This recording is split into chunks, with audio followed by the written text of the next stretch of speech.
Okay, hello everybody. This is actually we had the last session last week, but we're having another last session. It's December 15th, 2025, and this is just a very quick recap of some of the things that we've heard in the past semester. I think we can do this pretty quickly, just because we didn't have time last time. And as I said before, some of you came in, it's been a very bad week. Bad in Ukraine, bad in Sudan, bad in Australia, bad in at Brown University where I was. It's and I as I was saying, winter solstice.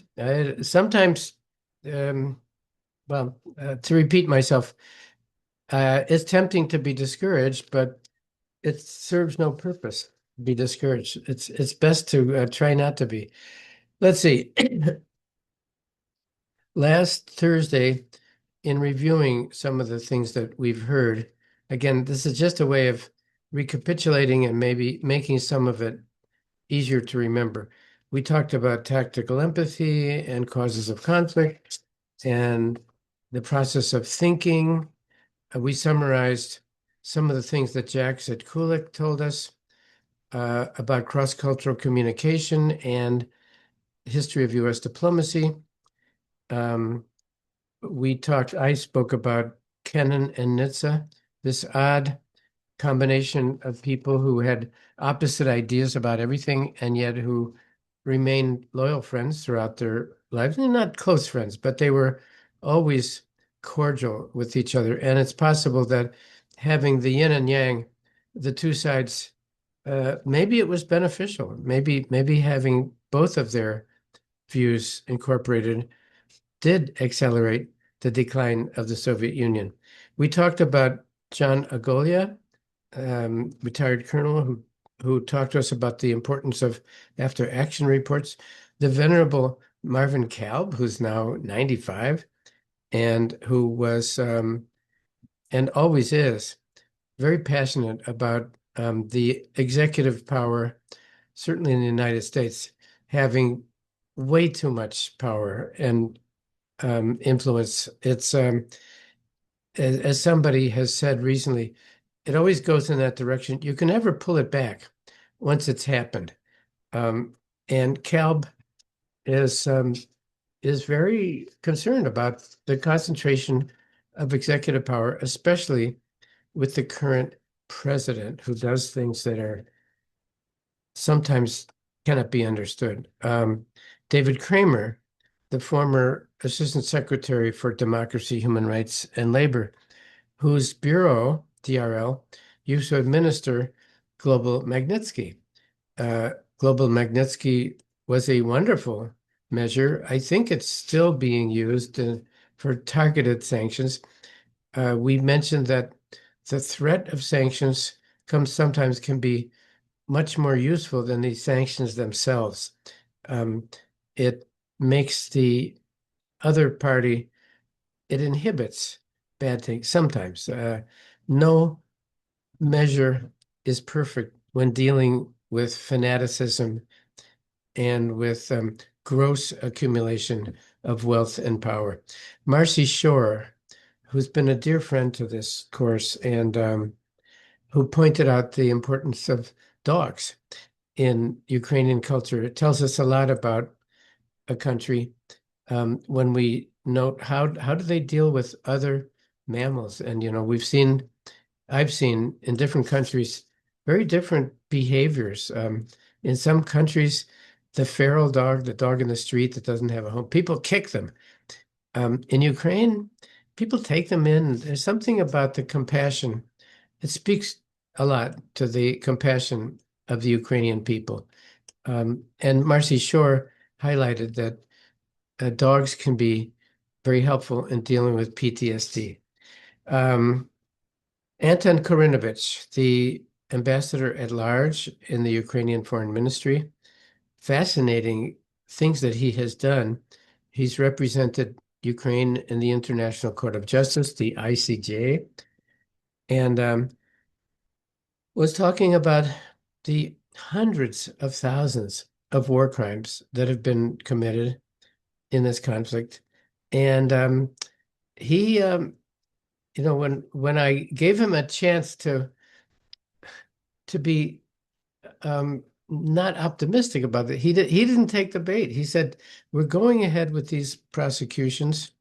Um, the ICC, the International Criminal Court, the ICJ, there are different types of abuse. There's territorial abuse, individual war crimes. The big question, of course, which he did mention, is the ECHR, the European Court of Human Rights. Who's going to enforce these measures? If the court, there are three things: ICJ, ICC, ECHR. All three are hard at work, but once decisions are rendered, um, how will they be enforced? And this gets us back to the whole question of sovereignty, um, which I have said a few times. Sovereignty as a system is better than having just simply the law of the jungle, but it really doesn't go very far. It leaves a great gap, a great disorder in the international structures. If there's no authority above that of individual states, well, then how do you enforce decisions made by international courts on war crimes and crimes of aggression? It's an open question. Korinovich talked about the register of damage, which was more an administrative thing than a judicial thing, just keeping a record of this vast amount of damage, physical damage that's been inflicted in the case of Ukraine. And he ended with I asked him, if you remember, if he had advice for young people interested in international law, and he was quite optimistic. He said, there are many opportunities. The ICC is hiring. Special tribunals are being set up. There really are um, there's a professional future for people studying international law. There are options. We then had Vicky Taylor for a big change of pace, right? She was talking about how to deal with communities in crisis. We have plenty of those now and more. We've added more. Providence, Rhode Island, Australia, Sudan, South Sudan. The list keeps growing. And in her case, she wasn't talking about geopolitics and the grand strategy or anything like that. It was, what do you do when you're on the ground level dealing with communities that have been traumatized? She talked about the power of five, and I've sent you the slide on that. It's easy to forget. It doesn't seem to make much sense when you just mention these notions, but she finds this a way of grounding her efforts. The power of safety, self-efficiency, hope, connection, and calm. Um, it was I think we all found it quite interesting to see somebody with 30 years of experience dealing with community trauma. Very importantly, she reminded us you don't go into a situation of trauma with an idea of how to deal with it. You ask the people who are having the trauma, what do you need? This, it sounds so simple, but she stressed this quite a few times that we often make the mistake of thinking that we know what people need. We cannot know. And people in a moment of trauma may not be able to articulate what their needs are, but you will always get further. You'll have greater success if you ask. It gives them the agency, the it gives them the power of articulating what their situation is. Um, and then um, quote from Vicky Taylor, people in crisis are my best teacher. I think the humility, which we lose track of sometimes, if we think we're in a position of being able to help, actually um, the greatest clarity we can get is from the victims themselves. Again, it gives them the it forces them to be able to articulate what their situation is and what they need. She stressed people must rest, and I've seen this. I think we've all seen this many times. People wanting to help in a crisis that extends over time, they tend to burn out. And sometimes, if you're the person organizing a rescue or an intervention of some sort, you have to build in rest time. You have to force people. They want to help. Their instincts are good, but they will burn out unless you oblige them. Go take a rest. Go back. The situation is not going to deteriorate only because you're gone for a couple of hours. Um, and then quoting the great Prudence Bushnell, who was the ambassador at the U.S. Embassy in Nairobi in August of 1998 when the embassy was attacked. Um, Prudence Bushnell's memorable phrase is, "Take care of your people, the rest will take care of itself." And Vicky had recently read that and pointed that out as something that she found inspirational. The following session was with Michael Clark at King's College, and he's a strategist, a tactician. He spoke about um, he talked about the Rubicon, February 24th, 2022. No going back. When huge events take place of that nature, um, it changes everything. I think we all know this instinctively, but once you've crossed that line, you can go forward in this direction or that. What you cannot do is go back. And sometimes nostalgia or the wish to have things as they were before is a misplaced approach to try to get something happening. He said, um, no peaceful coexistence. That's pretty shocking. Um, I think that he felt that what the Russian Federation did in February of 24 is irreversible in a sense. I mean, we certainly hope that their effort will fail, but it does change everything. He reminded us what we know very well, that Putin's twisted logic in what he's doing relies on 18th century history. Um, Catherine Catherine of Russia said the state must grow, otherwise it will rot. This is a pretty crazy political theory, but it seems to be unchanged for 200 years. Um, and the Russian Federation, by far the largest country in the world in area, um, still has this crazy notion that in order to survive, it has to get bigger and bigger and bigger. Well, this is overreach of the type that Reinhold Niebuhr and Gibbons and Kennan all believed is certainly bound to fail. It's overreach will lead you to failure. Um, he talked about land division, and then we had a series of speakers who tackled this question of land for peace. We had different points of view. We know that I don't think there's any Ukrainian who would voluntarily say we would give up land in order to achieve peace. We know that the sentiment for that does not exist. But several of our speakers talked about a de facto arrangement, not de jure, where, I mean, I don't like this, but people have mentioned it, that perhaps some discussion of land belonging to different parties, it may happen. We won't like it, but it may happen.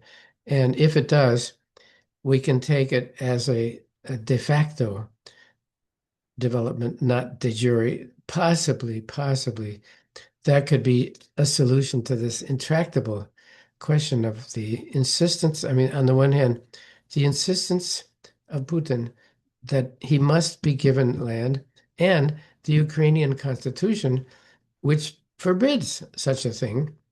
And of course, the Budapest Memorandum and the Minsk Accords make it illegal. This is tough. I'm not saying that the negotiators working on this are qualified or intelligent, but um, we don't know the outcome. But that really is the question. Would there be some kind of settlement, not official, but unofficial, that could just at least temporarily stop the killing? We really want that. And we don't, of course, we don't want to at any cost, but wouldn't it be nice for this conflict to be suspended, if not settled? Robert Fry, the documentary filmmaker, had some interesting notions to share with us. He talked about individuals and masses, mass communication and individual communication. He said, if you can communicate with one person, you're doing something very profound and very valuable. We think in a world of social media, the number of hits, the number of eyeballs, these sort of arithmetic calculations. He felt very strongly that that's, you can deal with that, but the connection you can make between you and an individual is a very profound thing and can have a ripple effect. He was in mass communication as a news producer for ABC News, and he quoted his boss, Frank McGee. If I can tell one story to one listener, I have done the work of the day. Remember that quote by Robert Fry? Um, and he, couple of quotes that help us remember. Truth telling is always a challenge. You must be your own editor. We all know that. I think everybody here is computer and social media literate. But obviously, we need to filter all this stuff coming at us all the time. Most of it is nonsense. Um, and we must be our own editor. We know that very few people in the world are capable of doing that. Notwithstanding, we must do that. Each of us must be our own editor. He said to you, young people, you are tomorrow. Try to tell the truth. There was a lot of echo and a lot of reference to his own past when he said that. The following session was with Ambassador Bill Taylor, who has been one of the most active, maybe the most active American ambassador to Ukraine. When we met him, he said he was about to travel for the 11th time since the beginning of the conflict. This is a man who loves Ukraine. In February, March, April of 2022, he was on the television every day, um, expressing his disgust for what was happening. Um, and he didn't, you may not have sensed this in his talk with us, but he was passionate and he was enraged at what was happening. And I think Bill Taylor himself became a useful instrument of enlightening world opinion about the horrors of what was happening. Um, he and others talked about the 28-point list, which was used in Alaska, I think. No, sorry, it was last month. Was this stupid document? It was a wish list for Putin, and somebody had fooled the American negotiators that this would be acceptable to Ukraine. It was not. The 28-point plan was basically a wish list for the Russian Federation. Fortunately, whatever they're working on now, it's very secret, but even today in Berlin, there are people working on a new proposal. We don't know if any of this is going to work, but at least people are working on it. The 28-point plan was stupid and it was gone. It became an 18-point plan, which wasn't much better. What Taylor said was not flattering to President Trump. He said Trump has a sense of economics, but he has no patience. Well, we know that, right? It's kind of obvious. He did say Putin cannot win this conflict. Now, just because Bill Taylor said that doesn't make it true, but I sense that several of our speakers, after a lot of reflection and a lot of experience, have come up with that conclusion. Putin cannot win. One of our speakers, that was it Aquila? I think it was Aquila, was saying, we don't know what Putin knows. The sycophants who bring him his information and his paranoia about his immediate surroundings suggest he may not even be getting accurate information. He may believe the false narrative that Russia has taken Pokrovsk. Well, it could happen, but it has not happened yet. And he may not even know that. Taylor said, well, he's a diplomat. He said, well, the diplomats are not making much progress. Maybe military leaders speaking to each other might be able to find, they have more in common. Military leaders trying to kill each other may have more in common and may have more investment in a situation than the diplomats who are safe and far removed. Could be that military leaders on opposite sides, if there could be some way of them communicating, could find some sort of solution. We then went to John Aquila at the West Coast, the Post Naval Academy on the West Coast. He reminded us we're thinking about Ukraine all the time, as we should, but think of Sudan, think of other countries in Africa, think of Asia. We now have a war between Thailand and Cambodia. There's we should keep the perspective. This is a dark and horrible thing, but we should keep a more universal perspective and understand the conflicts that we trace closely. There are many others. There are many others, and we can't solve them all. But we, as human beings, we need to care about them and seek solutions and maybe identify individuals who might be able to deal with some of these horrible crises. Sudan, South Sudan, al-Fashir. Imagine being today in al-Fashir. If you're there today, you may not be alive tomorrow. It's really, and of course, Eastern DRC and Rwanda. President Trump says that he's solved 8 conflicts. Well, an agreement was signed in Washington last week between Rwanda and Democratic Republic of the Congo.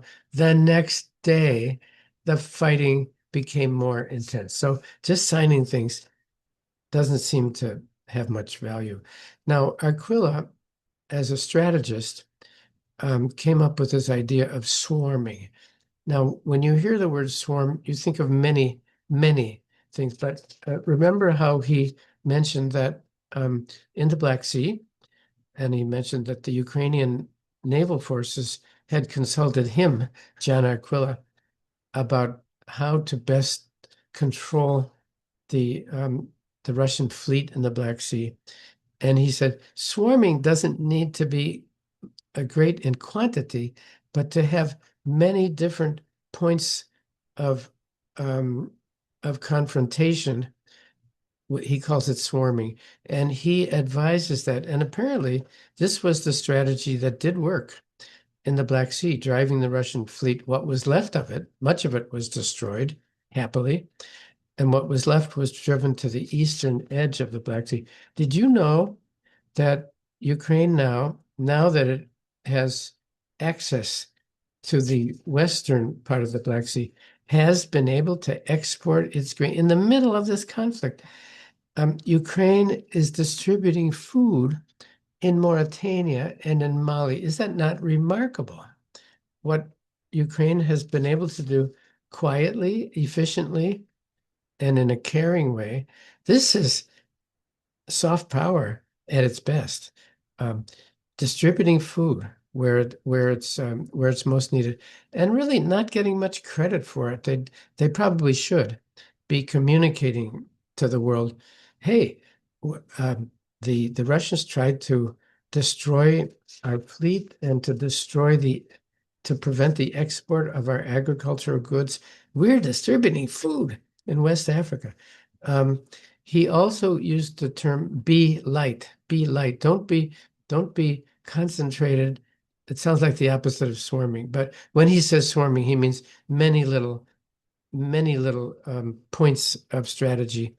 That doesn't mean that each one has to be massive, um, but there should be many things happening at one time. That seems to be a strategy that works. Be light. Don't be entrenched in a single obsessive way forward, but be nimble, be agile. Now, it's easy to say that. It's not so easy to do it.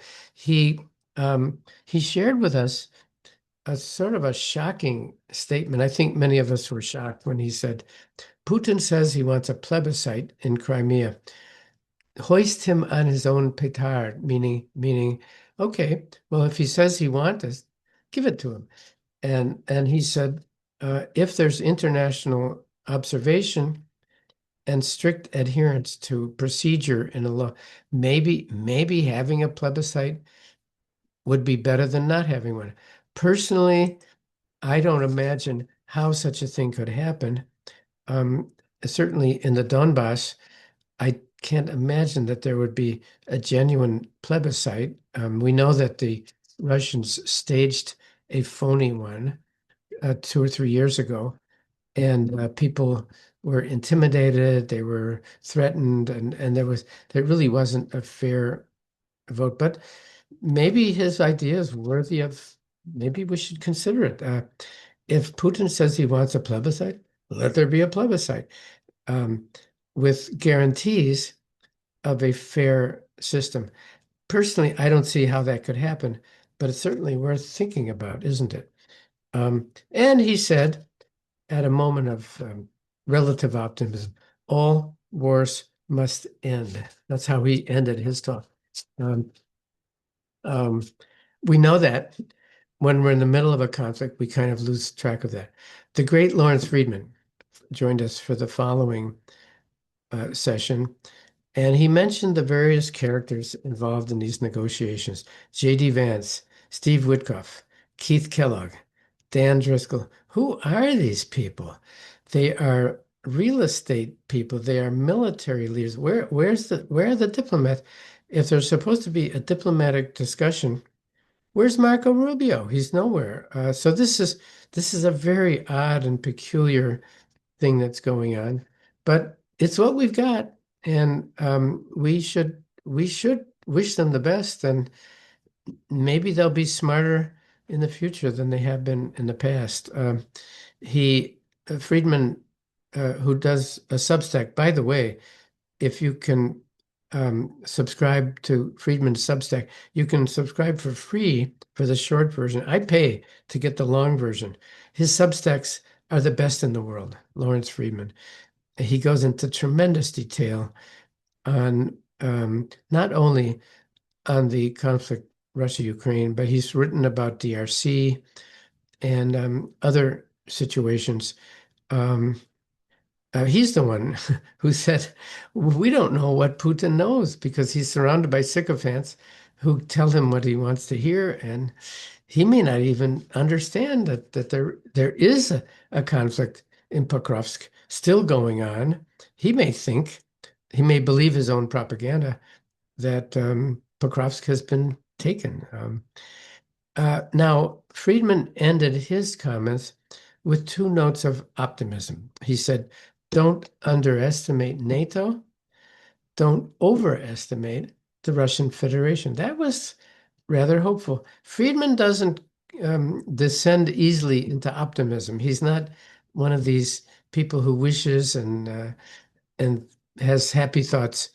He's a real realist. And again, don't underestimate NATO. Don't overestimate the Russian Federation. Um, an earlier speaker, was it Michael Clark, talked about the Joint Expeditionary Force. I think there's growing discussion now. The US is an unreliable ally to NATO. That's just a fact. Um, so what does NATO do? We see all kinds of struggles to reorient, to reposition NATO. It may work, it may not work. Slovakia and Hungary are being difficult. It's difficult for NATO to make meaningful strides forward when two of its member states are basically opposed to its own objectives. So it was Michael Clark who mentioned the Joint Expeditionary Force, that is, England, Netherlands, and the Nordic countries, which have come together. We're hearing more and more this reference to a coalition of the willing. Never mind NATO. You can remove the formal structure of NATO, the command system, put that aside, and understand maybe that some of the member states of NATO can act not as NATO members, but as individual countries who are a coalition of the willing. This may give greater support to Ukraine in this struggle. Finally, we heard from the great Angela Stent. Wasn't she amazing? Um, she began not optimistically, talking about she believes in that Levada survey. The Ukrainians will be familiar with this. This is a public opinion survey in the Russian Federation. Can you trust a public opinion survey where people are intimidated and they are afraid and they won't say what they really think? It seems that the Levada survey does have some accuracy. I've read some things about how they manage to insert questions like they'll ask not about your opinion, but do you know people who believe X, Y, and Z? They have some scientific ways of getting pretty accurate notion of public opinion. And she said, according to that survey, most elites and most of the public in the Russian Federation believe that the Soviet Union fell because of the CIA, the United States, and Germany. Now, this is this is a huge factor. If a majority of Russians, and especially the elites, believe that there was a stab in the back, this takes us back to Hitler, Hitler's rise, the stab in the back, the belief that actually in World War One, the German propaganda to its own people was telling them, "We're winning the war, we're winning the war." When they surrendered, the people thought, "Well, how could this be? We were told we were winning the war." And this was the Hitler's term, a stab in the back. We were betrayed by our own generals. Um, well, I if it's true that a majority of Russians believe the CIA, the US, and Germany caused the downfall of the Soviet Union, it will take a generation, if not more, for Russians to understand the damage that they're doing at this time. She very emphatically said NATO expansion was not a fact. We've had speakers disagree about this. Um, John Arquilla was kind of surprising when he said it was a mistake to expand NATO. We've had all sorts of opinions on that.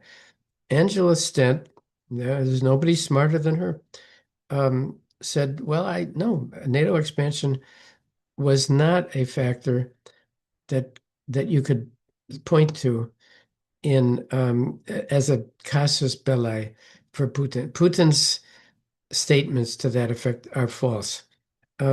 She did say that the only way to deal with this hostile nation, Russia, is to understand their point of view. That gets us back to tactical empathy. Remember, um, we can understand what they're doing is harmful.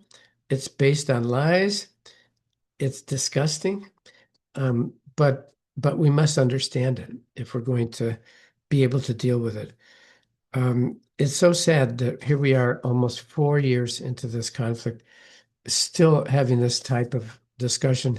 What in the world is motivating them? This should have been clear long ago. It's not simple insanity. It's something we need to understand more. Um, she talked about multipolar. Um, if you haven't read, I think it's in your Google Classroom. It was March 31st, 2023. The government of the Russian Federation issued its own national security strategy. It's hilarious. It is rhetorically perfect. We're going to be helping people all over the world, and we're going to solve inequality and injustice. It's all um, it's all nonsense. It's worth reading because maybe they believe some of this stuff, and it's very funny. I I cited some of it. I'm doing an article on Russia in Africa. There was a report today about a horrible situation in Mali where Russian soldiers did terrible things, everything you can imagine, and um, we we need to understand why are they doing this and what is it what's in it for them, um, just to torture and kill and rape. It it it it's beyond me. Angela Stent, oh, multipolar. The Russian national security strategy uses this word a lot. To me, I believe that's a code word. When they say multipolar, what they're saying is down with America, down with the European Union. Um, and this is a rhetoric that works quite effectively in the global South, because the global South also very legitimately believes that the rules-based international order created at Bretton Woods in 1945, that the global South was never part of that. It was ignored. And when in Russian propaganda, when they make this point, it has resonance in the global South. We need to understand that. Um, and people in the global South are not naive. They hear a point that makes sense to them, and this draws them to consider the Russian Federation possibly as a positive force in the world. This word multipolar, for me, that's a code word meaning no more US, no more EU, and the traditional power sources. She said, surprisingly to me, Beijing does not want this war to end. I didn't quite understand that. Maybe some of you did.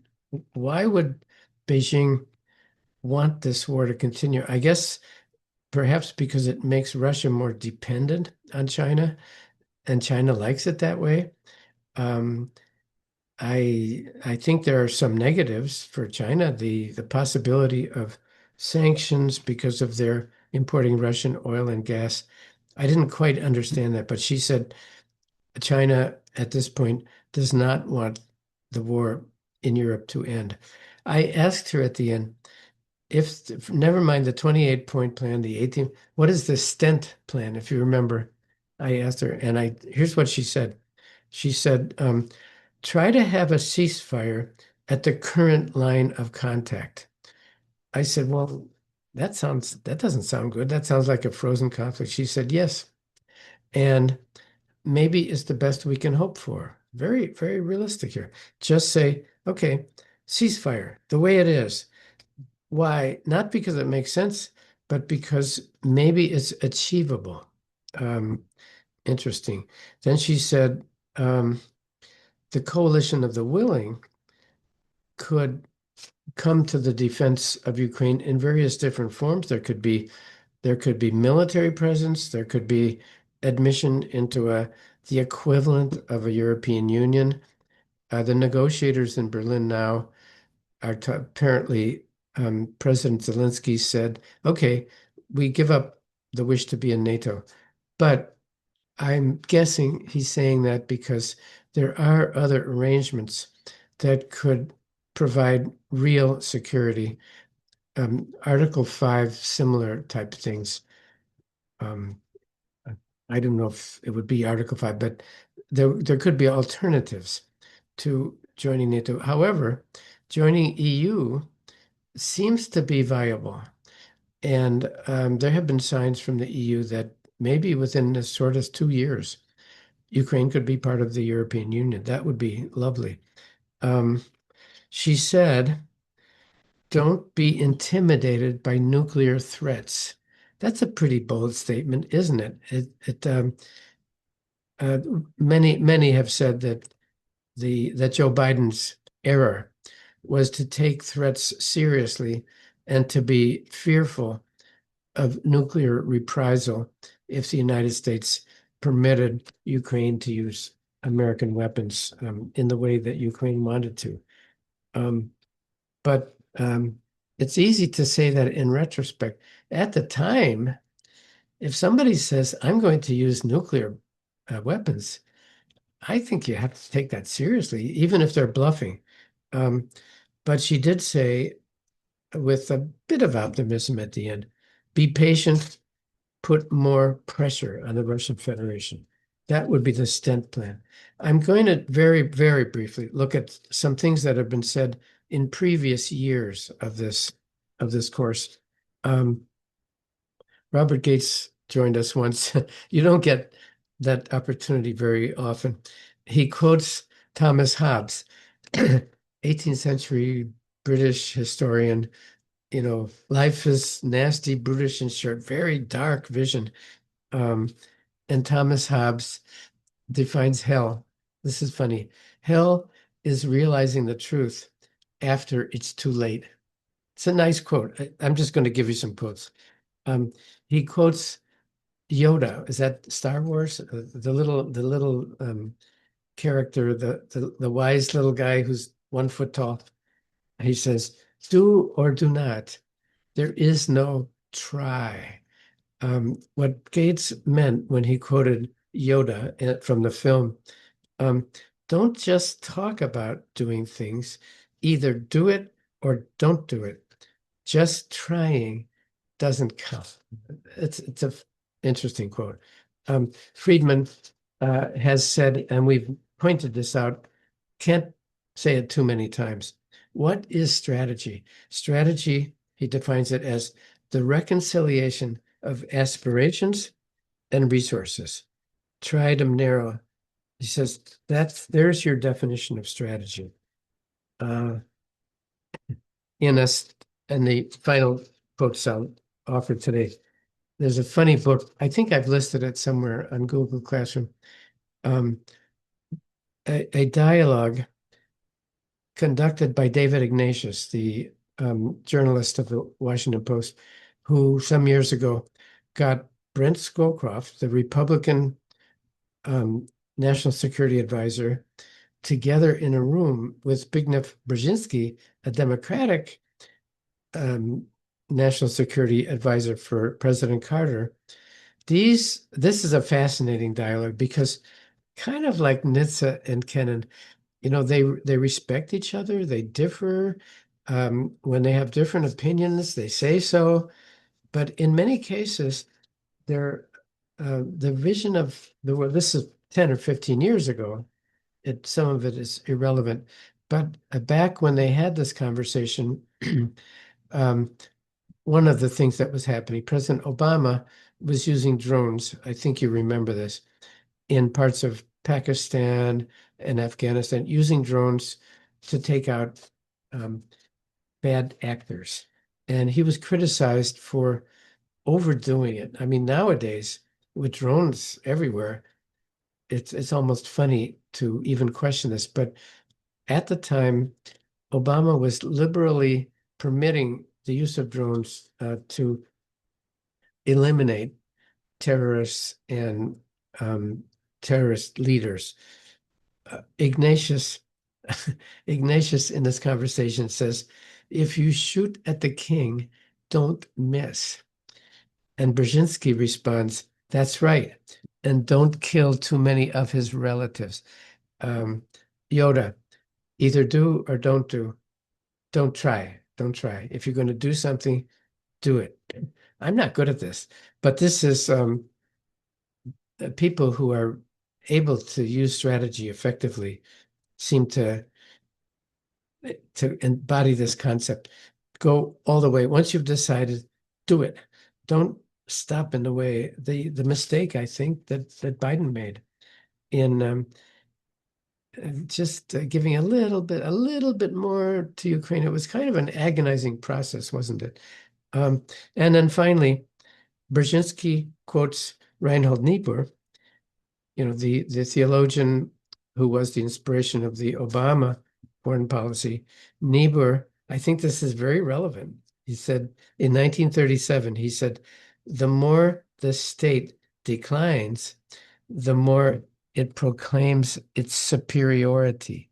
Isn't that relevant to Russia and maybe to the current White House in the US?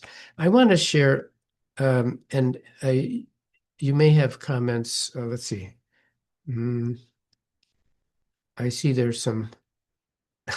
How do I'm unable to. Okay. Uh, oh dear. Chat. Okay, chat. Here we go. Peterson. Okay, Olga. I think Olga was referring to the what I was saying. What Vicki Taylor was saying about how to deal with traumatized communities. We know that Olga Jean-Baptiste is very experienced in this area, more than anyone else on this call, and we salute Olga for her amazing compassion during the terrible attacks of 9/11. Peterson, I'm just looking at this for the first time. A Chinese Foreign Minister Wang Yi told the European Union Beijing cannot accept Russia losing its war because this would allow the United States to turn its full attention to China. Well, thank you, Peterson. That kind of answers my question. I was saying, why would China want this war to continue? Okay, okay. Is everybody seeing Peterson's comment? And he has a link to a CNN story. The official brief on the target, contradicting Beijing's public position of neutrality. Yeah, we know that Beijing has a sort of a eternal friendship, whatever the term has been, with Russia. We know that they have low regard for Putin and for Russia because now China is the superpower and Russia, more than Russia. But thanks, Peterson. That would explain why China would want this conflict to continue. Otherwise, the U.S., if this conflict were settled, the U.S. would begin to pay attention to the so-called South China Sea, which should be called the Philippine Sea because it has nothing to do with China. It's called the South China Sea, but it's really it's the Philippine. Um, Wang Yi's remark confirmed what many have suspected. Chinese interests are best served not by stability, peace, sovereignty, but by a prolonged conflict. Thank you, Peterson. Let me now show you one thing as a precursor to what I want to do in January. Um, Here's just a little sort of a teaser. I think I have shared this with you before, but I want to do it now because when we talk about propaganda, public diplomacy, strategic communication, disinformation, FEME, this topic that we're going to do in January, again, I want to make it clear anybody is welcome to join us. If you want to be, registered and a candidate for a certificate, let me know. But aside from that, anybody just join us at any time. Here is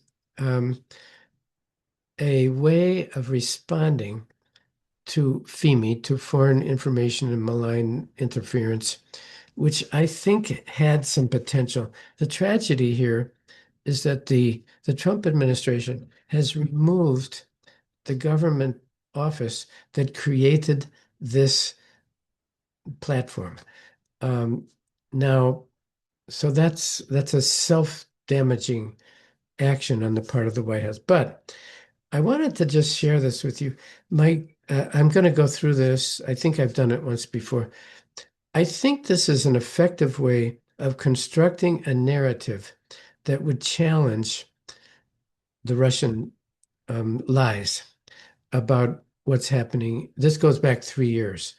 Um, my question, and I don't have the answer, how do these platforms become circulated in the world which is not inclined to understand these arguments? The we in dealing, and I'm here launching a challenge that we'll deal with in January, February. I don't have the answer, but it's easy enough to refute an argument. That's easy.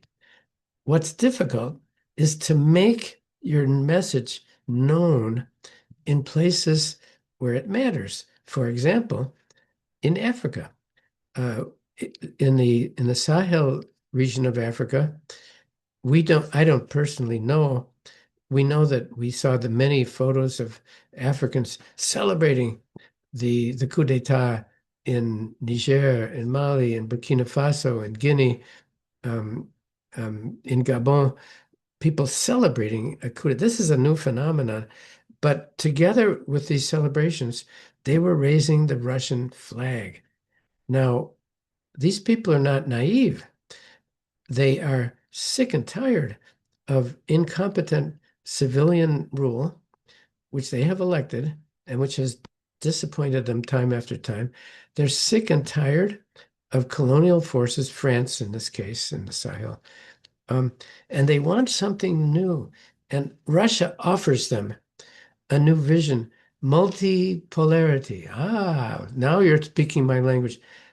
If we disagree, if we believe that Russia's presence in the Sahel is going to be damaging to the people who live there, how do we communicate with them? I don't have the answer. And the people on this call, you have the ability and the talent, which I do not have. How do we? Now, here's just an example of a platform. I'm just scrolling, and look what happens. Here's a warning. Okay. All I'm doing is scrolling my mouse, and look what happens. Here is the lie. Okay. Um, and then I scroll further. Notice the colors, red and black. Okay. Then I'm scrolling, scrolling. The black disappears and the word truth appears. And I keep scrolling. And here is the argument. Um, this is what Aristotle would call the logos, the rational use of arguments and facts to do. Now we know this doesn't change people's minds. The mere statement of a fact does nothing in the world of disinformation. However, and we'll talk more about this, Aristotle, um, ethos, logos, pathos. Logos is the use of rationality, argument, and facts to refute a misstatement. So now I'm scrolling further, and then I get to pathos. Ethos, logos, pathos. Ethos is the context, the understanding of the people to whom you are talking. Let's say people in the Sahel region of Africa. Um, if using tactical empathy, if you can understand the audience, the people you want to communicate with, that we call that ethos. This is from Aristotle. Logos is the use of argument to refute a misstatement. Pathos, which is a perfectly legitimate thing to use in mass communication, is the use of emotion. Now, propaganda is made like 90% emotion. It should be 30%, 30%, 30. In order to be credible, in order to be verifiable, an argument must have equal amounts of ethos, logos, pathos. Propaganda relies almost entirely on pathos. But pathos, the use of emotion, is legitimate in conveying an idea. Look at this photo.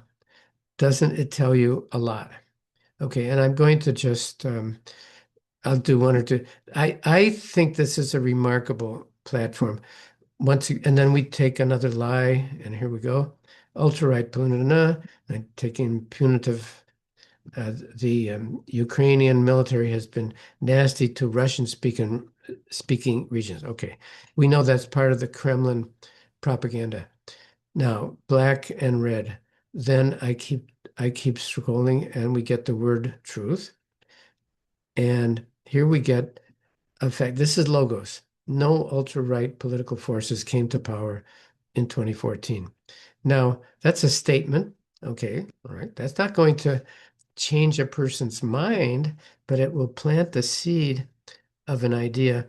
And I keep scrolling and I get to pathos. I get to an image which shows me Ukrainian people democratically participating in an election. Very quickly, one more.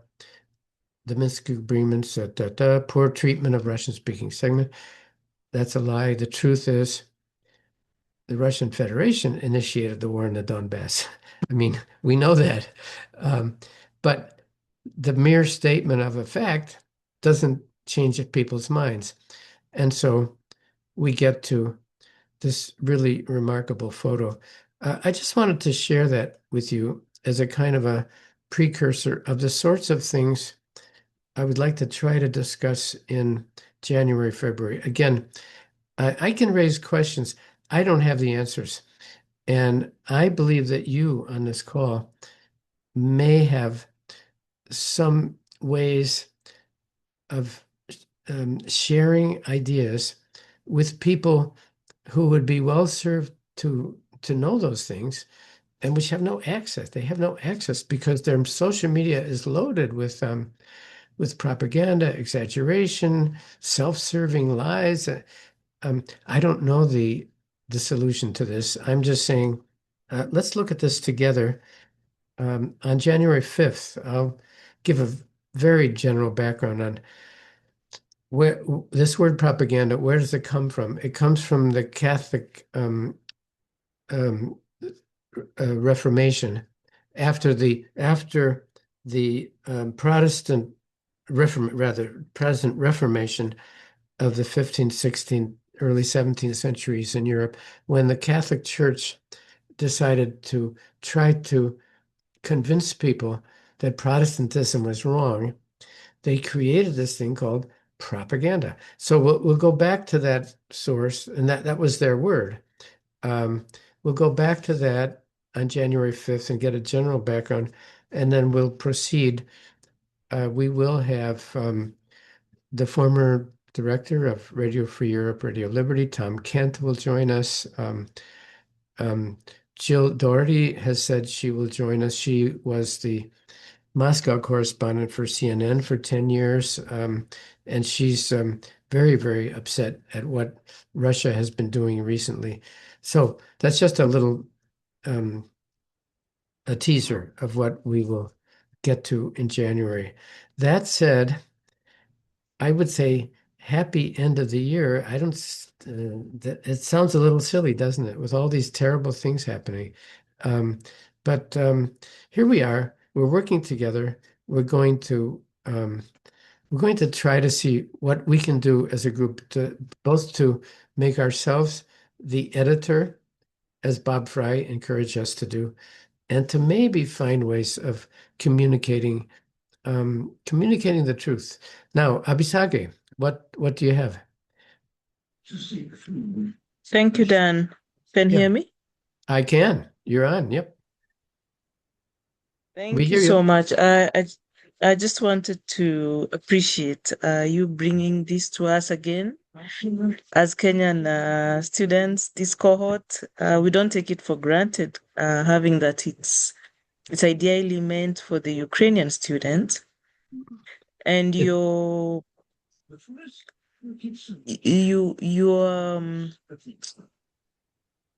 your dedication to this is amazing, Dan. And as much as we have other things to do, on Mondays and Thursdays, we've tried to be here and learn a lot, and we want to appreciate that. And from the Kenyan mentors, I just wish to say we look forward to January for the other sessions coming, and want to wish all of you a happy holidays.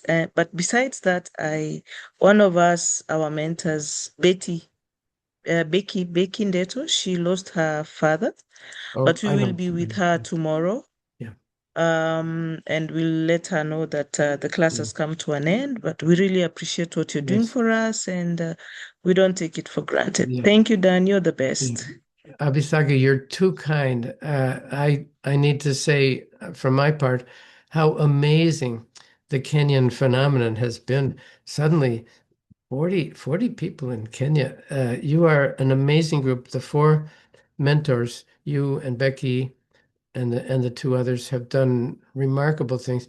It's true, this course exists because of Ukraine, but um, I hope and I think that everything we're talking about is extremely relevant to anybody who's dealing with conflict or with challenge in any part of the world. We not only welcome Kenya, we the course is greatly strengthened by having Kenyans and Kazakhs and a Croatian and a Romanian, it's and an Indian and an Iraqi. It's absolutely wonderful to have this international platform. We are a club. Wish we could go out and have a pizza right now, all of us, but geography doesn't allow that. Thank you, Abisagi, and thank you to Kenyans and to all the others who I know we have an affinity for for the Ukrainian people, and every country takes its turn in having a crisis, um, unfortunately. So, thank you, everybody. Thank you, and see you in 3 weeks. See you pretty soon. Okay, bye bye. Thank you, thank you. Bye bye.